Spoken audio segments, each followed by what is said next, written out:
At dahil malapit na ang Valentine's Day, gagawa na ako ng sweets na ibibigay ko para sa sarili ko. Charing. For today's video, gagawa tayo ng madali, affordable at higit sa lahat masarap na pwede nating ipangregalo sa anumang okasyon. Gusto mo rin ba? Tara, luto tayo.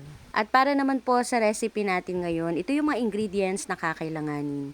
Lava cake na chocolate, twist na any flavor, sprinkles, at condensed milk. Yung lava cake po pala na ginamit ko ay optional lang kasi pwede kayong gumamit dito ng fudgy bar kung yun po yung mas gusto ninyong gamitin. Pero para po sa akin, mas masarap kasi ito compare dun sa isa. Pero kanya-kanya naman tayo ng mga gusto sa mga pagkain. After ko ngang tanggalin sa mga plastic yung lava cake, dinurog ko lang po yan at dapat maging ganito yung consistency niya para na siyang dough. After nyan, pwede na tayong mag-start na gumawa. Para naman po dito sa ating gagawing dessert, pwede po kayong gumamit dito ng kahit na anong measuring cup or spoon at nakadepende po yan kung gaano kalaki yung gusto ninyong gawin. Pero dito po sa gagawin ko, 2 tablespoon po yung ginamit ko.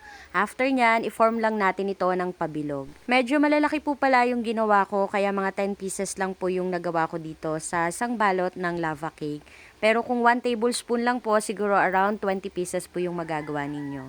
After nito, yung condensed milk, ibabrush lang natin dito sa ating binilog na lava cake para po kumapit yung gagawin nating toppings dito sa ating ginagawang dessert.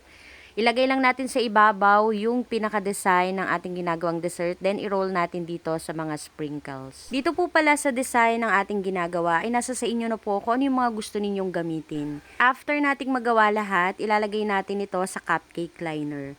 Yung cupcake liner po na gamit ko ay 3 ounce. Natira ko lang din yan last time, so kung gusto ninyo na mas maliit yung gagawin, pwede po kayong gumamit dito ng 2 ounce na cupcake liner. At para naman po sa packaging ng ating ginagawang dessert, pwede po kayong gumamit dito ng microwavable container or any box or gift box na gusto ninyong paglagyan. Maliit na box lang po pala yung nabili ko at malalaki yung nagawa ko, kaya 3 piraso lang yung nalalagay ko kada box. At ganun lang kadali, meron na tayong masarap at madaling gawin na dessert.